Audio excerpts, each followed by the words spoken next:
Raden selaku dosen mata kuliah Sosiologi Pendidikan serta teman-teman sekalian.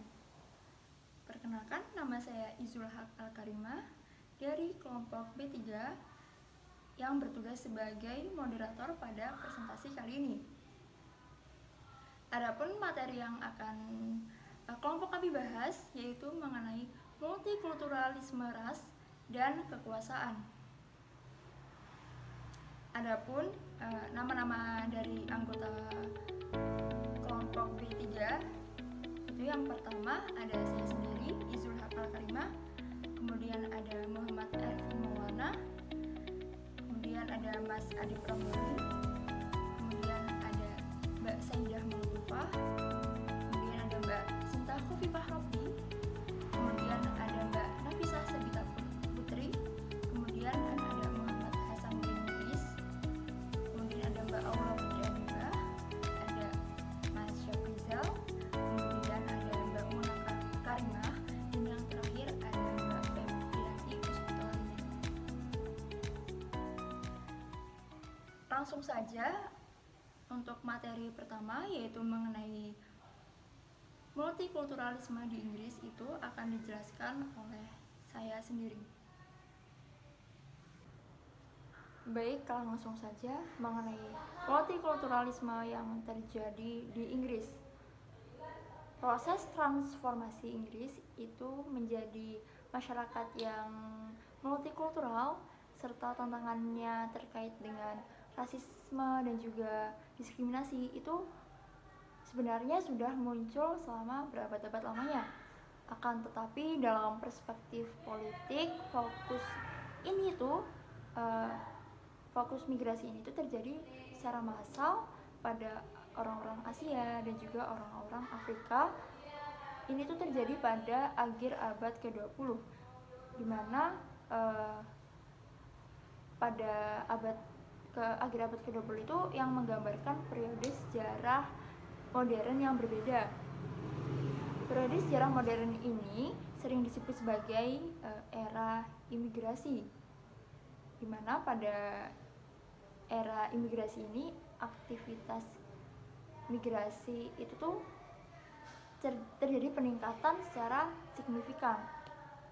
Jadi orang-orang dari luar Inggris itu tuh datang berpindah ke Inggris tersebut. Kemudian akan tapi migrasi dan juga stigma negatif dari kelompok eksternal itu bukanlah hal yang baru di pulau ini. Bangsa Celtic, Romawi, Saxon, Denmark, Norman itu telah tertanam di Inggris pada masa lalu. Diikuti juga oleh kedatangan bangsa Yahudi, Huguenot, Celtic baru yang berasal dari Irlandia. Selanjutnya, pada sejarah modern ini tuh mencangkup imigran dari Kekaisaran Inggris dan juga persemakmuran, termasuk orang-orang yang berkulit putih dari Australia, Kanada, dan juga Afrika Selatan, serta orang-orang yang berkulit hitam dan juga orang Asia yang berasal dari Afrika, Karibia, India, Pakistan, Bangladesh, dan juga Hong Kong. Sebenarnya terdapat catatan sejarah mengenai diskriminasi terhadap orang-orang asing, terutama terkait dengan konflik yang terjadi antara Inggris dan juga Irlandia. Sebenarnya sudah melekat dalam tradisi kolonialisme yang mana menggambarkan orang Irlandia itu tuh sebagai bangsa yang primitif, tidak terdidik, dan juga kotor, dimana hal-hal tersebut itu menimbulkan konflik di antara Inggris dan Irlandia. Orang-orang Inggris itu menganggap orang-orang India yang sudah saya sebutkan tadi sebagai yang bangsa yang primitif, tidak terdidik, dan juga kotor. Dan hal-hal tersebut itu tuh berlanjut hingga terjadi pembantaian orang Irlandia di Ulster pada abad ke-16. Selanjutnya, imigrasi secara besar-besaran orang berkulit hitam serta orang Asia ke Inggris itu sebenarnya sudah dimulai sejak tahun 1950-an, terutama melalui program Windows. Imigrasi ini juga diikuti oleh kerusuhan ras yang terjadi pada tahun 1958. Kan tapi ironisnya itu para imigran yang diundang untuk membantu pasca Perang Dunia Kedua ini malah dihadapkan pada rasisme dan juga diskriminasi dari orang-orang Inggris. Sebagai tanggapan pemerintah mengenai rasisme dan juga diskriminasi yang diterima oleh orang-orang imigran ini, akhirnya pemerintah mengeluarkan undang-undang kesetaraan seperti Restoration Act pertamanya pada tahun 1965, di mana undang-undang tersebut itu melarang rasisme di tempat umum. Selanjutnya, sebenarnya itu imigrasi ini tuh mempengaruhi beberapa sektor. Yang pertama itu ada sektor perumahan, layanan kesehatan, kemudian citra masyarakat. Yang pertama di sini saya akan membahas mengenai sektor perumahan, di mana migrasi yang terjadi secara besar-besaran ini dapat mempengaruhi pasar perumahan dengan menimbulkan pertumbuhan permintaan akan rumah yang dapat mempengaruhi harga perumahan dan juga akses masyarakat terhadap perumahan. Ini bisa menjadi tantangan dalam konteks multikulturalisme jika ada perbedaan perlakuan terhadap kelompok etnis tertentu dalam akses perumahan. Selanjutnya yaitu layanan kesehatan. Imigrasi besar-besaran juga dapat mempengaruhi layanan kesehatan, termasuk akses kebutuhan perawatan kesehatan khusus dan cara sistem kesehatan menangani keberagaman etnis. Selanjutnya yang terakhir yaitu ada citra masyarakat, di mana migrasi dan beragamnya budaya serta etnis di masyarakat ini tuh sebenarnya dapat mempengaruhi bagaimana masyarakat Inggris itu melihat diri mereka sendiri dan cara mereka dalam melihat kelompok-kelompok etnis lainnya. Kemudian citra masyarakat ini tuh sebenarnya mencerminkan sikap, stereotip dan juga pemahaman masyarakat mengenai keberagaman. Nah, hal-hal tersebutlah yang sebenarnya membentuk latar belakang yang digunakan untuk memahami bagaimana multikulturalisme ini dapat mempengaruhi sistem pendidikan di negara ini. Mungkin sekian yang dapat saya sampaikan. Terima kasih. Baik, selanjutnya mengenai materi tentang gagasan yang diperebutkan tentang keinggrisan ini akan disampaikan oleh Mas Ervin. Kepada Mas Ervin, dipersilakan. Sebelumnya terima kasih kepada moderator yang telah memberikan saya kesempatan untuk menjelaskan tentang gagasan yang diperebutkan tentang keinggrisan. Baik, seperti yang dikatakan pada buku, Robbie Jonathan Sachs menjawab pertanyaan tentang apa yang diperlukan untuk menjadikan suatu masyarakat sebagai rumah yang kita bangun bersama dan bukan yang ada. Dalam pertimbangannya mengenai gagasan yang diperdebatkan tentang keinggrisan dan khususnya gagasan tentang nilai-nilai bersama. Ia berpendapat bahwa baik liberalisme, individualis, maupun multikulturalisme tidak bisa menawarkan apapun selain hotel. Keduanya mengarah pada posisi yang bertumpu pada kesepakatan hanya pada aturan-aturan minimal dan rapuh mengenai hidup berdampingan dan mengecualikan gagasan substantif mengenai nilai-nilai kemanusiaan bersama. Gagasan tentang nilai-nilai bersama merujuk pada seperangkat prinsip dan keyakinan yang dianggap mendasar oleh masyarakat atau negara tertentu. Nilai-nilai bersama ini seringkali membentuk dasar bagi norma sosial, hukum, dan kebijakan publik. Bagaimana nilai-nilai ini didefinisikan dan diinterpretasikan dapat menjadi sumber perdebatan dalam masyarakat. Seperti inti identitas kultural, yaitu nilai-nilai bersama seringkali mencerminkan identitas kultural dan sejarah suatu masyarakat. Ini dapat mencakup nilai-nilai seperti kebebasan, kesetaraan, keadilan, dan hak asasi manusia. Nilai ini membantu membentuk budaya dan karakter masyarakat. Terus, dasar untuk hukum dan kebijakan. Nilai-nilai bersama dapat menjadi dasar untuk pembentukan hukum dan kebijakan publik. Misalnya nilai-nilai seperti keadilan sosial dan kesetaraan pendapat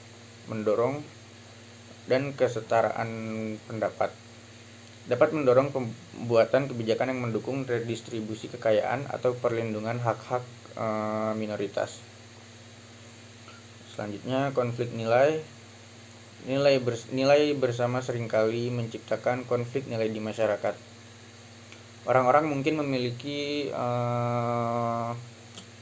pandangan atau paradigma yang berbeda tentang bagaimana nilai-nilai ini harus dipresentasikan atau diterapkan dalam suatu situasi tertentu.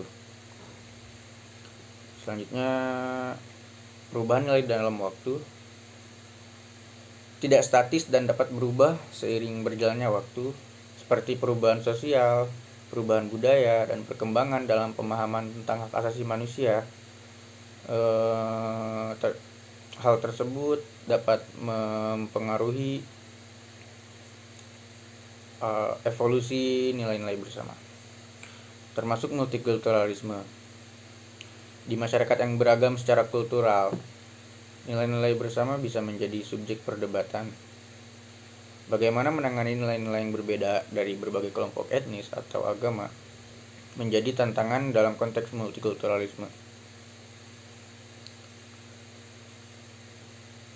Selanjutnya, pendidikan nilai.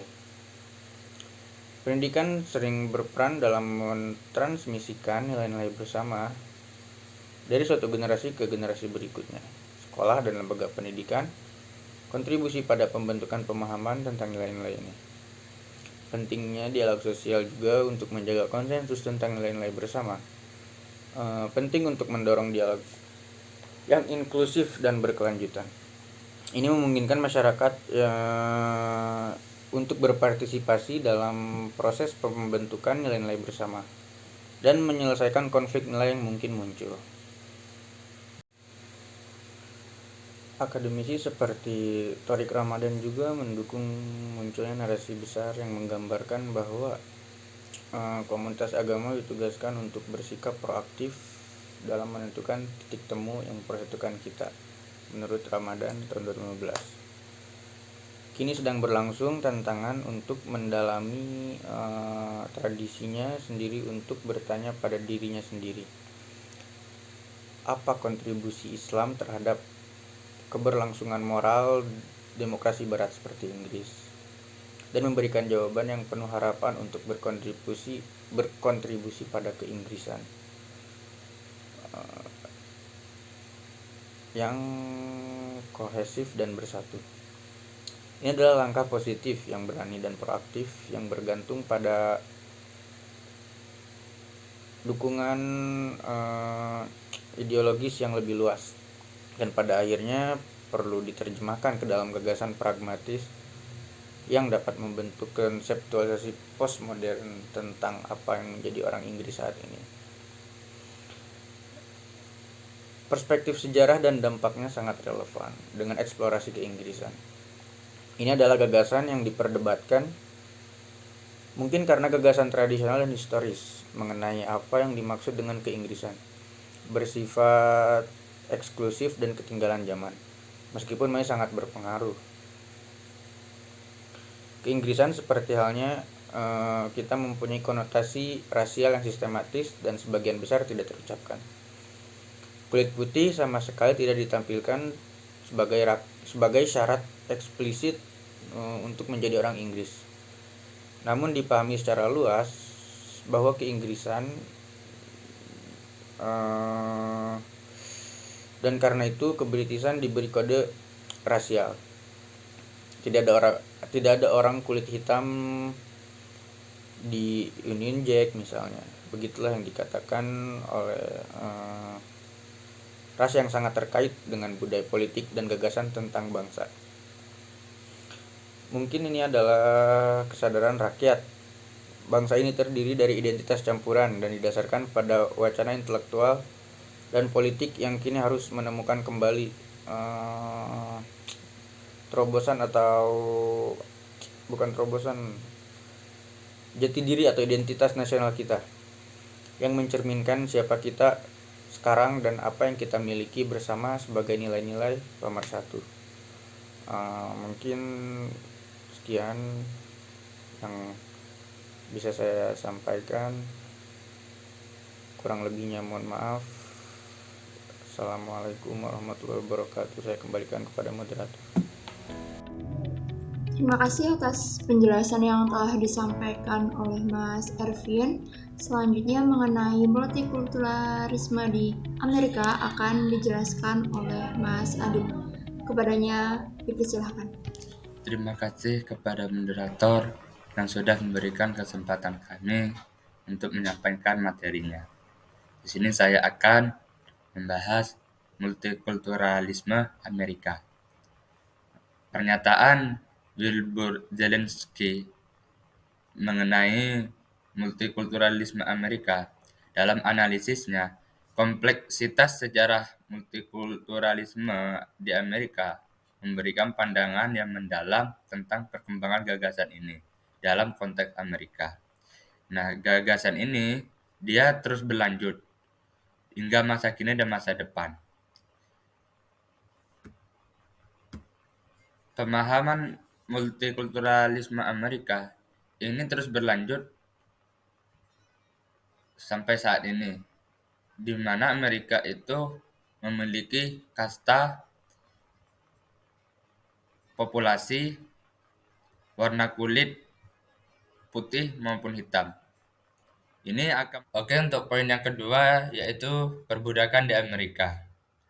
Perbudakan itu sendiri artinya manusia yang tidak mendapatkan hak hidupnya atau diperdaya oleh orang lain, sedangkan dia kan juga manusia. Otomatis tidak pantas untuk dijadikan budak. Mereka sama dengan kita. Nah, ini yang menyebabkan di Amerika sangat dominan sekali budak, karena udah dari awal di Amerika memiliki kasta. Nah, yang mana ada kasta putih, kasta hitam. Kasta kulit. Nah, sedangkan di Amerika yang kastanya hitam, mereka memperdayakan kulit hitam dengan semena-menanya, dengan tidak sewajarnya, sehingga kulit hitam merasa diintimidasi oleh kulit putih. Ini tentu sangat tidak etis menurut saya. Jadi budak itu sangat sengsara hidup. Kalau di zaman penjajahan kan kayak Romusa, tapi Romusa itu bukan budak, tapi mereka itu dipaksa. Tapi mereka berhak layak hidup. Nah, sementara budak ini kan sama sekali tidak layak hidup. Ya disuruh-suruh. Kalau mau makan ya harus izin sama tuannya. Sedangkan kan makan itu kan kebutuhan pribadi, individu. Masa mau makan harus izin sama tuan? Itu sangat tidak etis. Oke, untuk poin yang ketiga, Perang Saudara Amerika. Perang Saudara Amerika ini juga dikenal sebagai Perang Negara Bagian, yang meliputi bagian utara dan bagian selatan. Bagian utara disebut dengan Persatuan, bagian selatan disebut dengan Konfederasi. Penyebab terjadinya peperangan negara bagian selatan dan bagian utara, di bagian selatan negaranya banyak budak, sedangkan negara bagian utara itu negara bebas. Jadi negara bebas itu dia menghukum tidak ada budak di antara mereka. Nah, dari kedua tersebutlah timbullah peperangan. Nah, dari peperangan tersebut itu terjadi pada tahun 1861 sampai tahun 1865 atau selama 4 tahun. Nah, hasil dari peperangan tersebut yang dimenangkanlah oleh pihak persatuan atau pihak bagian negara Amerika yang utara. Dari hasil peperangan yang dimenangkan oleh persatuan, timbullah aturan integritas Amerika, yang kedua rekonstruksi, dan yang ketiga atau yang terakhir perbudakan harus dihapus. Mungkin itu saja yang bisa saya sampaikan, kurang lebihnya mohon maaf. Selanjutnya kami serahkan kepada moderator. Terima kasih atas penjelasan yang telah disampaikan oleh Mas Adib. Selanjutnya mengenai multikulturalisme di Amerika juga akan disampaikan juga oleh Mbak Saidah. Kepadanya dipersilakan. Terima kasih atas waktunya moderator. Jadi kali ini saya akan melanjutkan apa yang akan dibahas oleh Mas Adib Romdoni. Jadi pada abad 19 sampai 20 marak terjadinya segregasi rasial di negara-negara bagian selatan.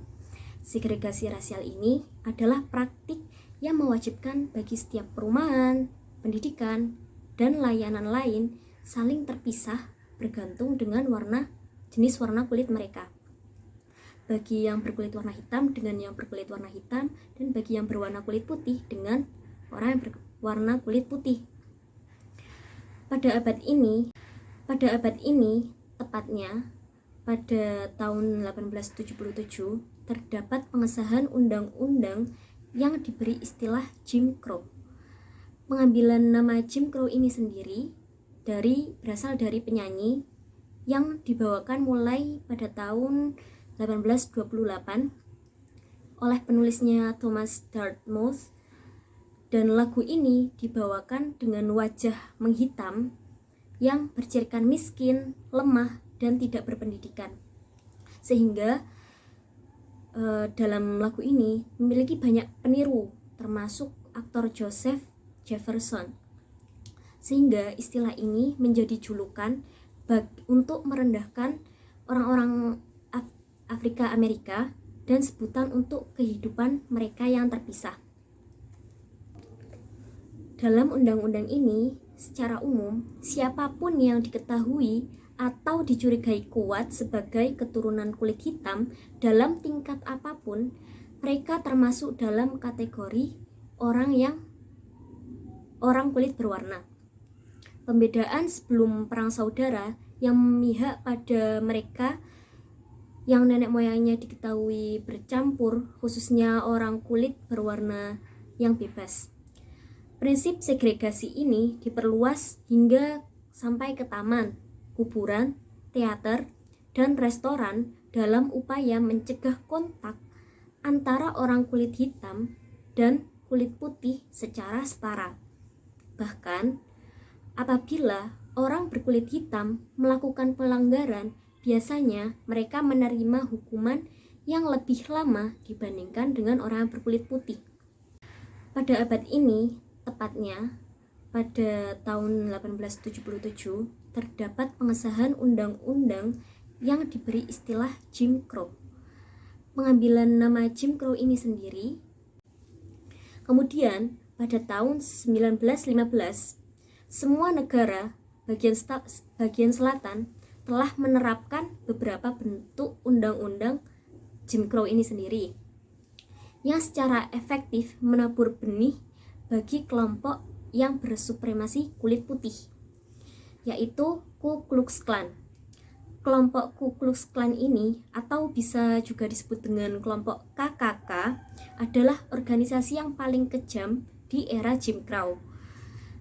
Organisasi ini lahir pada tahun 1865 di Pulaski. Sebenarnya anggota ini adalah klub swasta untuk para veteran konfederasi. KKK tumbuh menjadi sebuah perkumpulan rahasia yang meneror komunitas kulit hitam dan merembes ke dalam budaya kulit putih, dengan anggota di tingkat pemerintahan tinggi dan di eselon terendah di gang-gang kriminal. Motif dari anggota Ku Klux Klan ini sendiri yaitu mereka merasa terancam dengan adanya perubahan zaman, mulai dari era setelah Perang Sipil hingga saat Amerika Serikat mengalami perubahan yang tidak bisa diterima oleh grup rasis ini, terutama sejak orang kulit hitam mendapat peran yang lebih dalam suatu masyarakat, sehingga grup ini sering melancarkan aksi-aksi yang disadari kebenciannya. Aksi-aksi ini bermula di tahun 1867 sampai 1868. Klan ini setidaknya membunuh 7 anggota legislatif yang berkulit hitam, dan pada tahun 1871 sampai 500 orang bertopeng menyerang penjara dan menghukum mati 8 napi berkulit hitam. Di awal abad ke-20, aksi Ku Klux Klan semakin banyak. Mereka sampai mendapat 4 juta anggota. Mereka menebar ancaman di media cetak, membunuh, atau melakukan tindak kekerasan kepada orang yang berkulit hitam hanya karena berinteraksi dengan orang yang berwarna kulit putih. Serta mereka melakukan tindakan yang mengancam kepada orang yang berkulit putih yang berteman atau berasosiasi dengan orang yang berkulit hitam. Kemudian terdapat sebuah momentum yang adanya protes kepada undang-undang Jim Crow yang mengarah pada gerakan hak-hak sipil yang dipimpin oleh Dr. Martin Luther King, yaitu seorang pendeta baptis Montgomery. Karena sudah banyak kasus-kasus yang terjadi, seperti kasus-kasus penting seperti rekaman video penyerangan terhadap Rodney King pada tahun 1991 oleh 4 petugas penegak hukum, yaitu Stacey Cohn, Lawrence Powell, Timothy Wynne, dan Theodore Briseno, yang berujung pada kerusuhan di Los Angeles tahun 1992, yang menggambarkan fakta bahwa garis kesalahan rasial keduanya rapuh dan terpicu secara berkala dengan konsekuensi yang mengerikan di Amerika modern. Multikulturalisme di Amerika sendiri mempertahankan dominasi kebudayaan Amerika, yaitu seperti orang berkulit putih, Anglo, dan orang yang beragama Kristen, yang mewujudkan semboyan akulturasi dari banyak wanita. Kemudian di era baru ini, multikulturalisme dan bikulturalisme melampaui rasa identitas diri individu dan juga mengacu pada kebangsaan, sehingga sekarang semuanya menghargai keberagaman dan mengakui kontribusi berbeda yang diberikan oleh budaya imigran, sehingga memfasilitasi kesejahteraan psikologis dan keberadaan dan harga diri di antara warga negara Amerika yang beragam. Terima kasih atas waktunya, moderator. Kali ini saya kembalikan ke moderator. Terima kasih atas penjelasan yang telah disampaikan oleh Mbak Saida. Selanjutnya pembahasan mengenai bikulturalisme di Australia akan dijelaskan oleh Mbak Sinta. Kepadanya dipersilakan. Assalamualaikum warahmatullahi wabarakatuh. Sebelumnya saya ucapkan terima kasih kepada moderator yang telah memberikan kesempatan kepada saya untuk menjelaskan terkait topik bikulturalisme di Australia. Mengapa sih perlu eksplorasi bikulturalisme dalam konteks Australia? Tujuan eksplorasi bikulturalisme dari konteks Australia yaitu menawarkan peluang untuk memperkenalkan perspektif internasional dalam proses pengembangan wacana multikulturalisme sebagai fenomena global. Perlu diketahui teman-teman bahwasanya identitas bikultural dengan multikultural sangatlah berbeda, walaupun keduanya sama-sama mengacu pada cara individu atau kelompok mengidentifikasi diri mereka dalam konteks budaya, namun keduanya memiliki perbedaan tersendiri. Lalu sebenarnya apa sih bikulturalisme itu? Bikulturalisme adalah ketika individu atau kelompok mengadopsi atau mengidentifikasi diri mereka dengan dua budaya atau lebih. Contohnya, seorang yang lahir di Korea Selatan kemudian pindah ke Indonesia pada usia dini.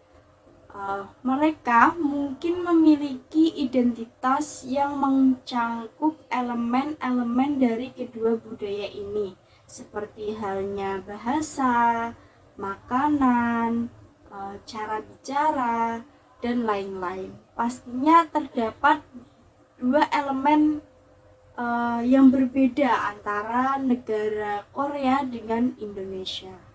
Nah, sudah paham kan apa itu bikulturalisme?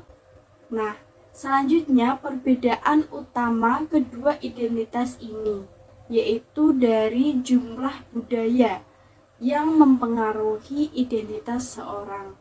Multikulturalisme ditandai dengan satu budaya, sedangkan bikulturalisme melibatkan dua atau lebih budaya. Nah, perbedaannya terdapat di jumlah budaya yang mempengaruhi seseorang tersebut. Kalau monokultural itu satu, sedangkan bikultural itu dua atau lebih. Selanjutnya, studi kasus yang menarik ditelaah mengenai bikulturalisme adalah Australia. Mengapa Australia? Karena Australia peningkatan mobilitas penduduknya telah memberikan dampak yang signifikan terhadap penyediaan pendidikan umum dan orang dewasa yang sebagian disebabkan oleh meningkatnya jumlah komunitas imigran dan juga pengungsi. Kemudian pembahasan mengenai tantangan ganda pendidikan dan budaya yang dihadapi komunitas tersebut, yaitu dengan menggabungkan tantangan pendidikan ketika memasuki suatu sistem yang beroperasi berdasarkan pemahaman yang baik mengenai bahasa Inggris dan juga gaya belajar Barat, yaitu berfokus pada kejadian diri, identitas pribadi, dan pemeliharaan budaya warisan. Nah, kemudian proses negosiasi tempat budaya memungkinkan pendatang baru beradaptasi dengan lingkungan barunya, serta mempertahankan nilai-nilai dan sumber daya budaya sebagai bagian dari proses argumentasi mereka. Demikian penjelasan terkait dengan bikulturalisme yang ada di Australia dari saya. Selanjutnya saya kembalikan kepada moderator. Terima kasih atas penjelasan yang telah disampaikan oleh Mbak Sinta. Selanjutnya penjelasan mengenai bikulturalisme di Australia juga akan dilanjutkan oleh Mbak Nafisah. Kepadanya dipersilakan. Baik, terima kasih moderator atas waktunya. Di sini saya akan melanjutkan mengenai bikulturalisme di Australia. Aspek bikulturalisme yang proaktif dalam menangani diskriminasi dan berkontribusi pada peningkatan rasa kesejahteraan psikologis. Psikolog menerapkan konsep identitas Ego Erikson pada tahun 1968 untuk menilai bagaimana identitas budaya dipertahankan. bahwa bikulturalisme adalah proses yang kompleks dan tidak dapat disederhanakan dengan mengecualikan satu identitas budaya dari kesadaran seseorang. Contoh kreatif dalam karya Chetnikov. Dalam penerapan narasi pribadi Chetnikov tahun 1997, memungkinkan siswa laki-laki bikultural untuk mengungkapkan bagaimana pengalaman bikulturalisme mereka ditampilkan di kelas.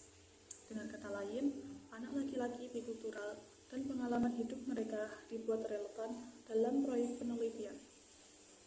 Chetnikov menarik perhatian pada wacana dominan mengenai anti-intelektualisme, maskulinitas, dan eksklusi sebagai tema utama dalam narasi yang dibagikan dalam penelitiannya. Contoh lain bikulturalisme menurut Chetnikov. Di sekolah, anak laki-laki bikultural terus-menerus merekonstruksi diri mereka agar dapat menyesuaikan diri. Beberapa anak laki-laki bikultural harus menjadi penipu, bekerja keras di rumah untuk menebus apa yang mereka pura-pura tidak lakukan di sekolah. Meskipun mereka bekerja keras di sekolah, mereka tidak melakukannya dengan keras.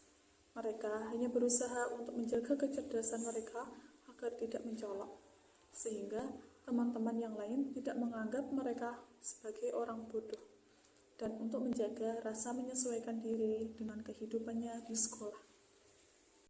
Untuk yang selanjutnya, saya kembalikan ke moderator. Terima kasih atas penjelasan yang telah disampaikan oleh Mbak Nafisa mengenai bikulturalisme di Australia. Selanjutnya mengenai critical race theory atau teori ras kritis ini akan disampaikan oleh Mas Muiz. Kepadanya dipersilakan. Terima kasih moderator atas waktu yang telah diberikan. Selanjutnya saya akan melanjutkan presentasi terkait teori ras kritis. Awal mula teori ras kritis. Teori hukum merupakan cikal bakal teori ras kritis yang muncul dari sebuah gerakan akademis di Amerika Serikat pada akhir tahun 1970-an dan awal tahun 1980-an. Hal ini dikembangkan pada saat akademisi dan ahli teori politik tertentu mulai meragukan kemampuan sistem konstitusional dan hukum untuk beradaptasi. Khawatir dengan apa yang mereka lihat sebagai perlambatan dalam perjuangan kesetaraan ras yang sedang berlangsung, mereka percaya bahwa gerakan hak-hak sipil yang memiliki banyak tujuan telah terhenti ketika mereka melihat secara langsung apa yang dijanjikan oleh konstitusi dan pernyataan kebijakan lainnya, serta apa yang sebenarnya mereka capai. Gerakan ini berakar pada konseptualisasi Marxis, di mana rata-rata orang kulit hitam mengalami berbagai tingkat pengucilan karena konstitusi yang tidak mengizinkan perubahan redistribusi yang diperlukan. Untuk mewujudkan kesetaraan global, dengan kata lain, tujuannya adalah untuk menjaga ketidakseimbangan. Sistem hukum dan konstitusi perlu ditentang dan dibatalkan dari dalam untuk mewujudkan lebih banyak kesetaraan di dunia. Kritik paling ekstrim terhadap sistem ini adalah kritik rasial yang dikenal sebagai critical race theory, yaitu teori ras kritik yang menjadi pokok bahasan artikel ini. Teori kritis adalah nama yang diberikan pada kritik Marxis terhadap sistem. Studi hukum kritis adalah nama yang diberikan untuk kritis hukum terhadap sistem. Dengan demikian dapat disimpulkan, teori ras kritis adalah gerakan intelektual radikal yang didedikasikan untuk menentang ketidakadilan rasial dan sistem kekuasaan dalam masyarakat. Selanjutnya adalah terkait perkembangan teori ras kritis. Mengutip dari jurnal Bell 2009, teori ras kritis telah berkembang menjadi kerangka kerja indisipliner serbaguna yang dapat diterapkan pada berbagai disiplin ilmu, termasuk sosiologi, sejarah, sastra, budaya, dan sains. Meskipun awalnya berakar pada ilmu hukum yang menawarkan analisis kritis terhadap ras dan rasisme dari sudut pandang hukum, selain itu, kelompok minoritas spin-off telah mengembangkan prinsip-prinsip panduan mereka sendiri untuk mendukung gerakan mereka demi perubahan sosial. Contohnya, kelompok Asia Amerika yang terdiri dari para sarjana India yang memprioritaskan hak-hak masyarakat adat dan kelompok Latino kritikal yang menangani masalah imigrasi dan integrasi kedua faksi yang terpecah ini menunjukkan berbagai kemungkinan yang tersedia di bawah payung teori ras kritis.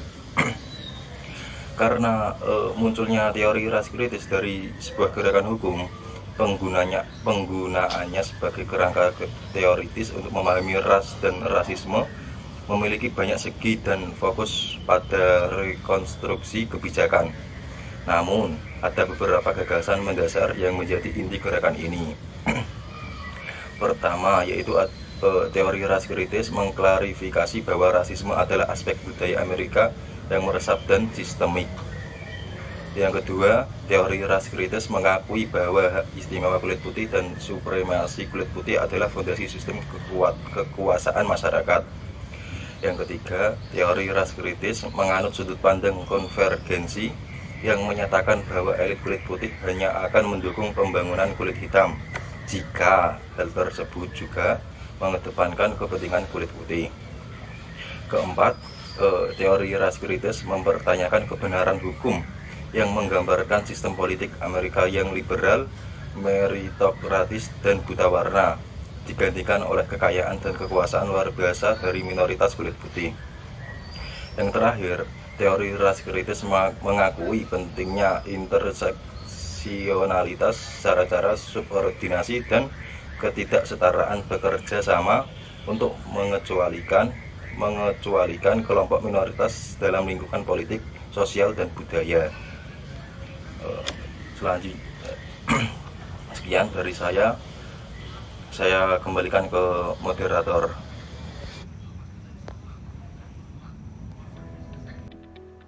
Terima kasih atas penjelasan yang telah disampaikan oleh Mas Muiz. Selanjutnya penjelasan mengenai critical race theory atau teori ras kritis ini juga akan dijelaskan oleh Mbak Awa. Kepadanya dipersilakan. Terima kasih kepada moderator atas waktunya. Langsung saja, saya di sini akan melanjutkan pembahasan dari saudara Muhammad dan Khalil Muid tentang teori ras kritis atau critical race theory.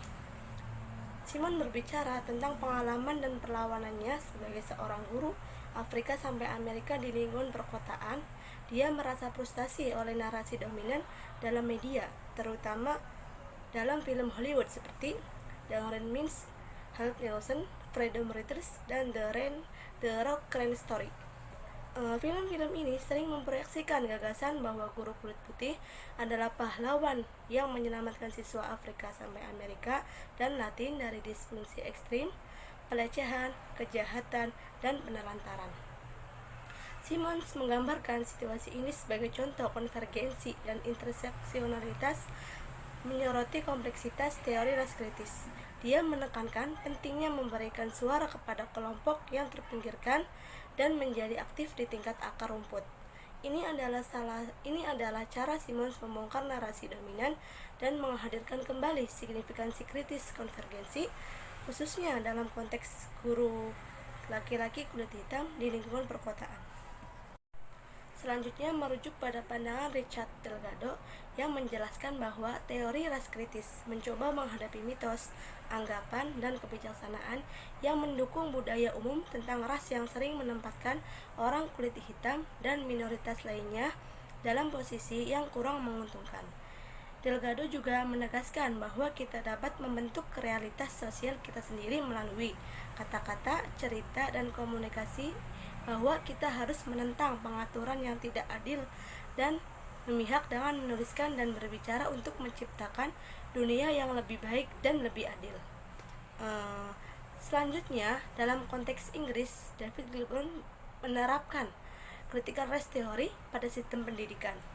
Dia menyoroti bahwa konseptualisasi tradisional tentang rasisme dalam pendidikan sering menganggapnya sebagai kejadian yang luar biasa, terutama berdasarkan kasus-kasus media terkenal seperti pembunuhan Ahmed Ullah dan Stephen Lawrence.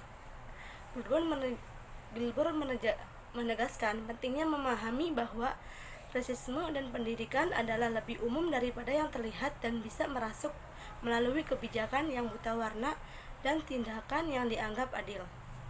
Teks mengakhiri dengan menyatakan bahwa konseptualisasi yang lebih kritis tentang rasisme dalam pendidikan harus mengakui bahwa rasisme ada dalam seluruh sistem pendidikan dan dapat tercermin dalam pandangan terhadap prestasi siswa kulit hitam dan struktur keluarga mereka.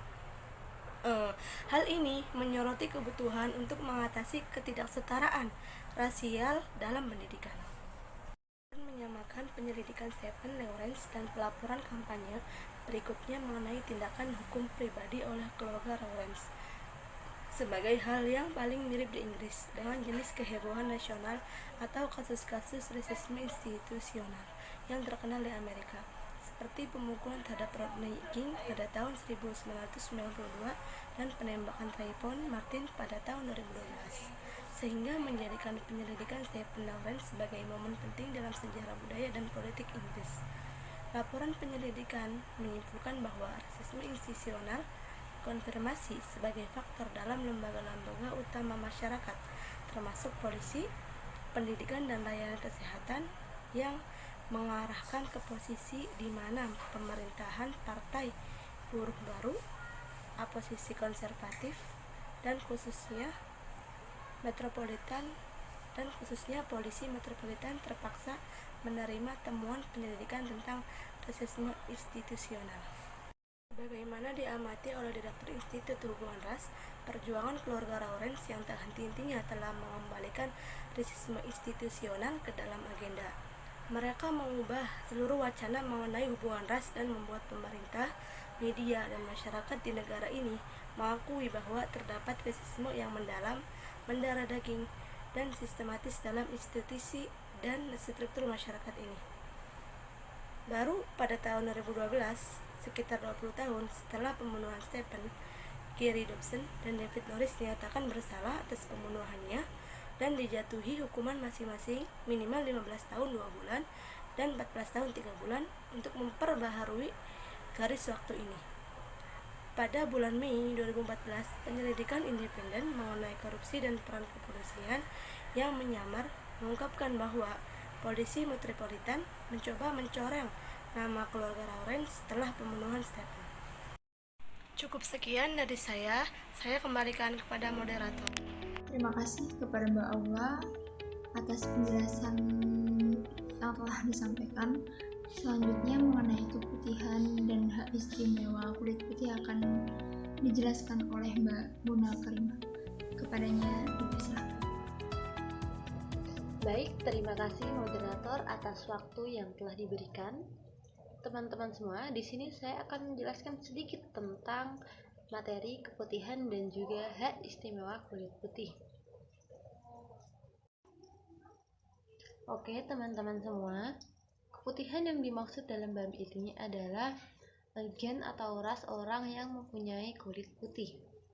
Lantas, ada apa sih dengan orang yang mempunyai kulit putih? Dan kenapa orang yang berkulit putih itu mempunyai hak-hak istimewa? Oleh karena itu, mari kita bahas. Oke teman-teman semua, bab ini mengeksplorasi pentingnya ras dalam konteks identitas dan juga dampaknya terhadap multikulturalisme. Penting juga untuk merefleksikan perkembangan kulit putih sebagai deskonstruksi ras dan juga hak istimewa kulit putih. Bhopal pada tahun 2018 menyatakan bahwa dalam diskusi mengenai isu-isu ras, baik dalam bidang hukum, sastra, olahraga, musik, fashion, atau agama, bahkan dalam semua aspek masyarakat, terlihat jelas bahwasanya kulit putih merupakan hal yang diistimewakan, tidak memiliki ras.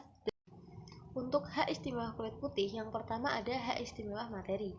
Nah, ini dapat berupa akses ke sekolah-sekolah yang lebih baik dan lembaga-lembaga yang sudah mapan seperti Quilldam, di mana siswa dapat memenuhi syarat sebagai pengacara atau ke universitas elitis, Oxbridge atau Bata Merah, dan posisi senior di lembaga-lembaga yang sudah mapan, seperti posisi peringkat teratas di Angkatan Darat dan juga di Angkatan Laut.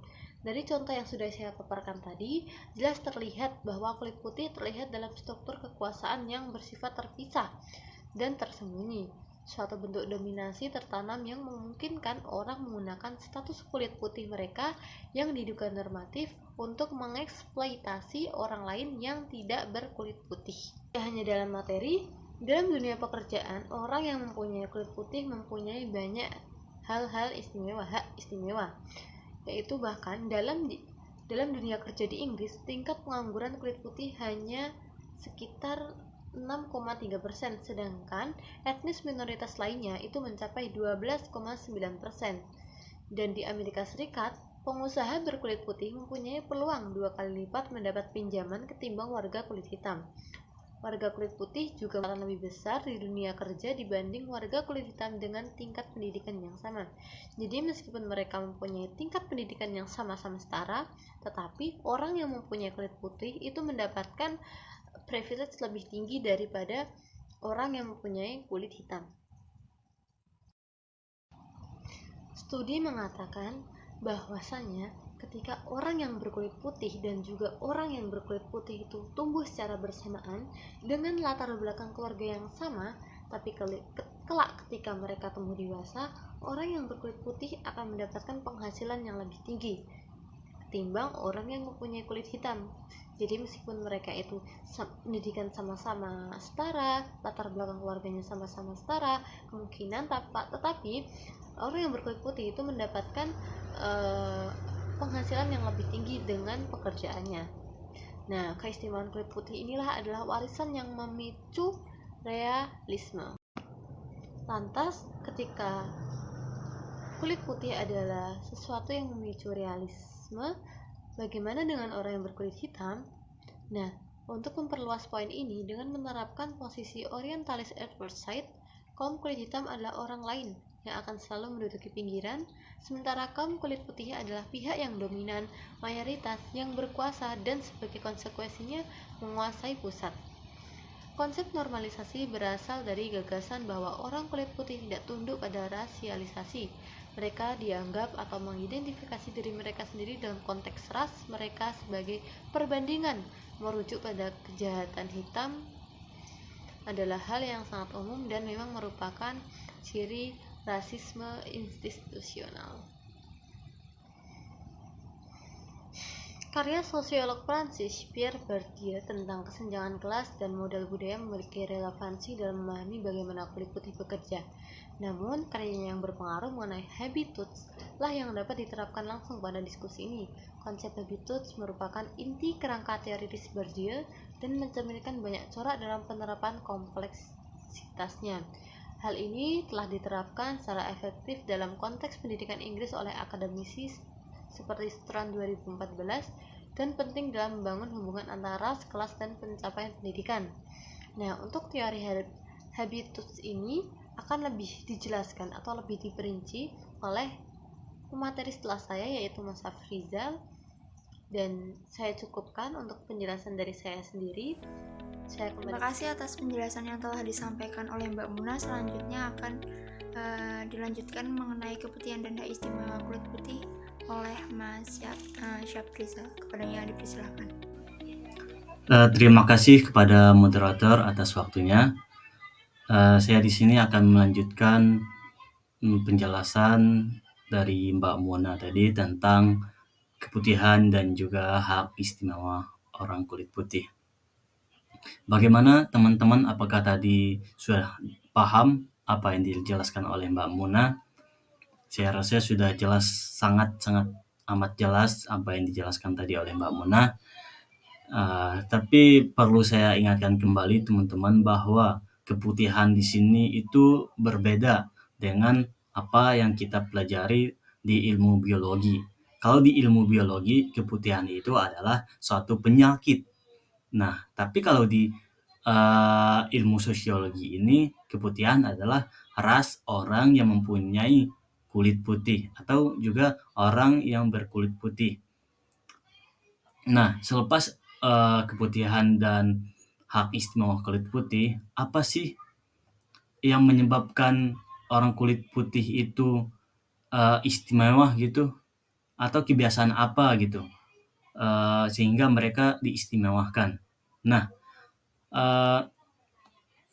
di sini saya ingin menjelaskan itu gitu, tentang habitus orang kulit putih. Nah, sebelum kita menjelaskan habitus orang kulit putih, saya ingin menjelaskan dulu apa itu habitus gitu. Nah, habitus ini ada beberapa pendapat dari para ahli tentang habitus ini. Salah satunya dari psikologi Amerika kontemporer. Mereka berpendapat bahwa habitus itu sebagai kesadaran akan didikan seorang yang membentuk menjadi orang tersebut menjadi apa gitu. Nah, dan juga menurut Pierre Bourdieu itu berpendapat bahwa habitus adalah kebiasaan atau kecenderungan seseorang dalam melakukan sesuatu untuk berpikir atau berperilaku, teman-teman, begitu. Nah, tidak afdol bila kita membahas konsepnya tapi tidak mengetahui siapa sih pencetus atau penemu konsep habitus ini. Nah, penemu konsep habitus adalah si Pierre Bourdieu. Pierre Bourdieu adalah seorang filsuf dan juga seorang sosiolog yang lahir pada 1 Agustus 1930 dan wafat pada 23 Januari 2002 di Prancis.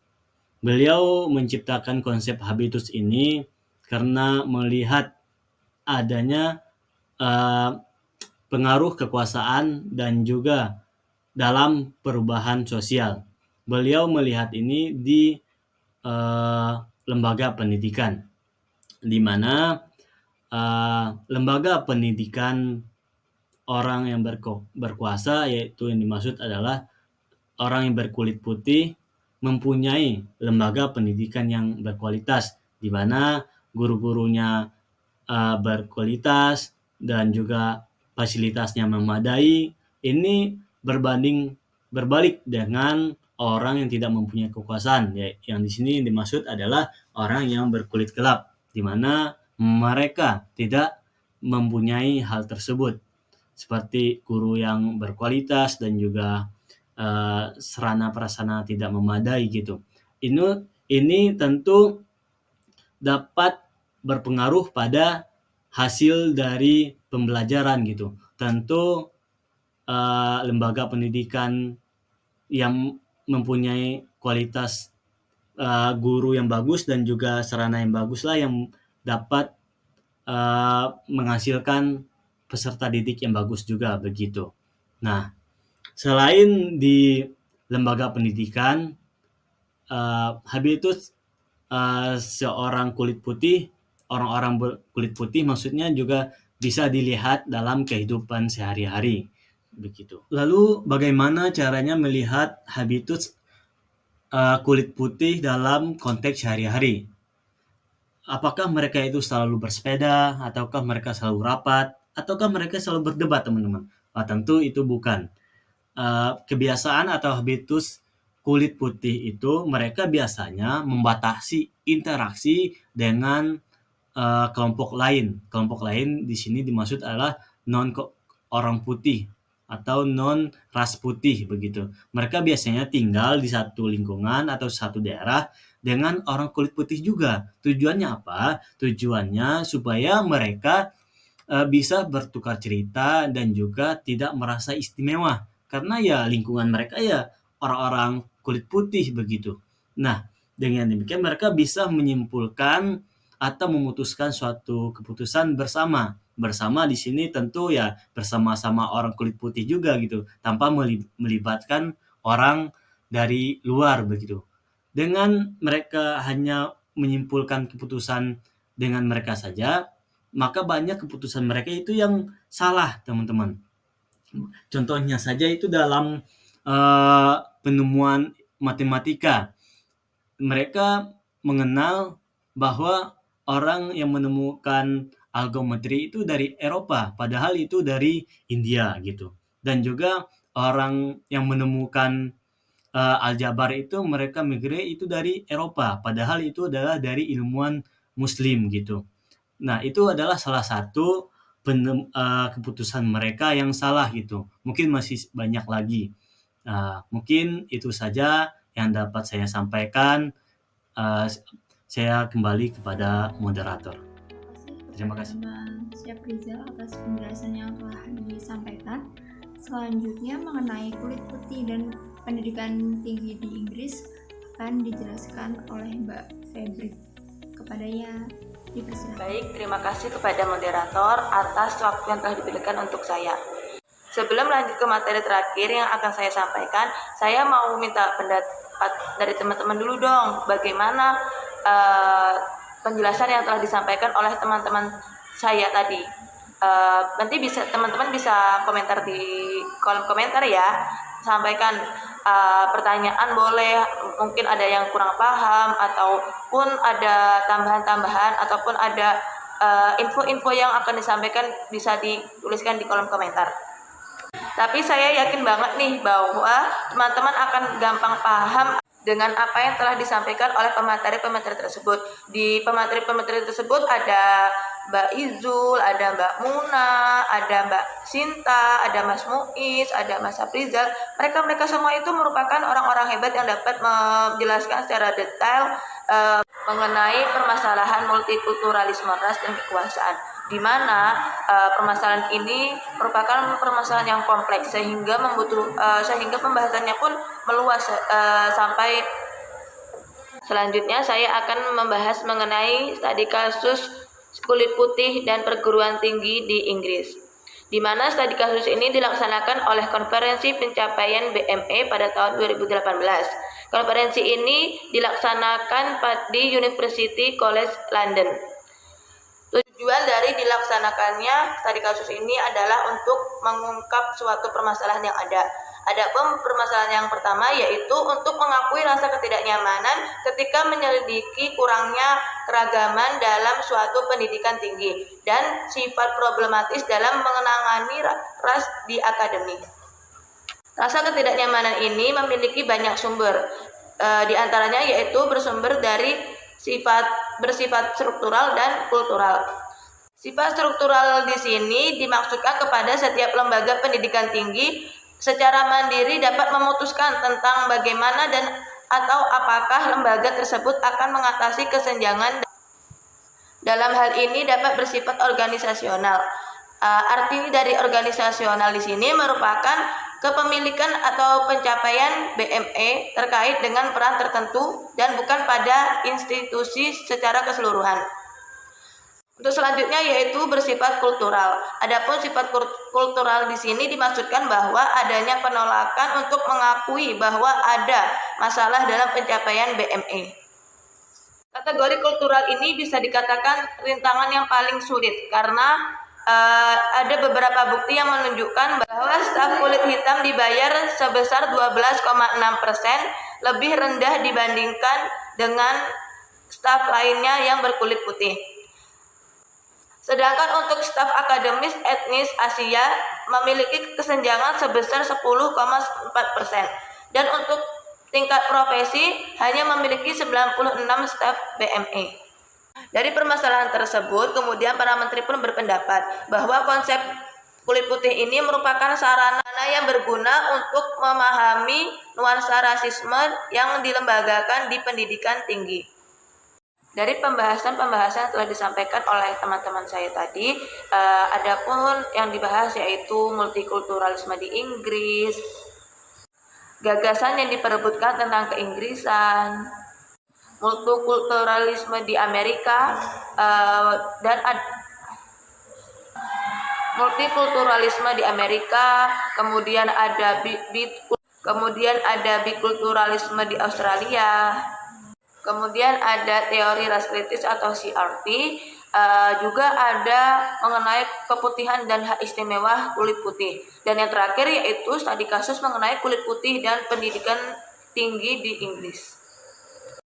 Dari hal-hal pembahasan tersebut dapat ditarik kesimpulan bahwasannya dari pembahasan-pembahasan yang telah disampaikan oleh teman-teman dapat ditarik kesimpulan bahwa sejarah perkembangan pendidikan multikulturalisme ini dapat merefleksikan gagasan Inggris sebagai politik multikulturalisme. Dalam perspektif internasional, multikulturalisme di Amerika dan bikulturalisme di Australia tercatat sebagai contoh kontras dalam perdebatan terhadap pandangan masyarakat. Di sini juga dijelaskan mengenai teori kritis atau CRT dan wacana seputar kulit putih dan hak istimewa kulit putih yang dimana hal ini memanfaatkan mengenai gagasan ras dan pendidikan kekuasaan. Sekian yang dapat saya sampaikan, kurang dan lebihnya saya mohon maaf. Saya kembalikan kepada moderator. Terima kasih kepada Mbak Febri atas penjelasan yang telah diberikan mengenai kulit putih dan pendidikan tinggi di Inggris. Demikian presentasi dari kelompok D3. Saya sebagai moderator pamit undur diri. Mohon maaf atas segala kekurangannya dan terima kasih untuk perhatiannya. Sekian dari kami. Wassalamualaikum warahmatullahi wabarakatuh.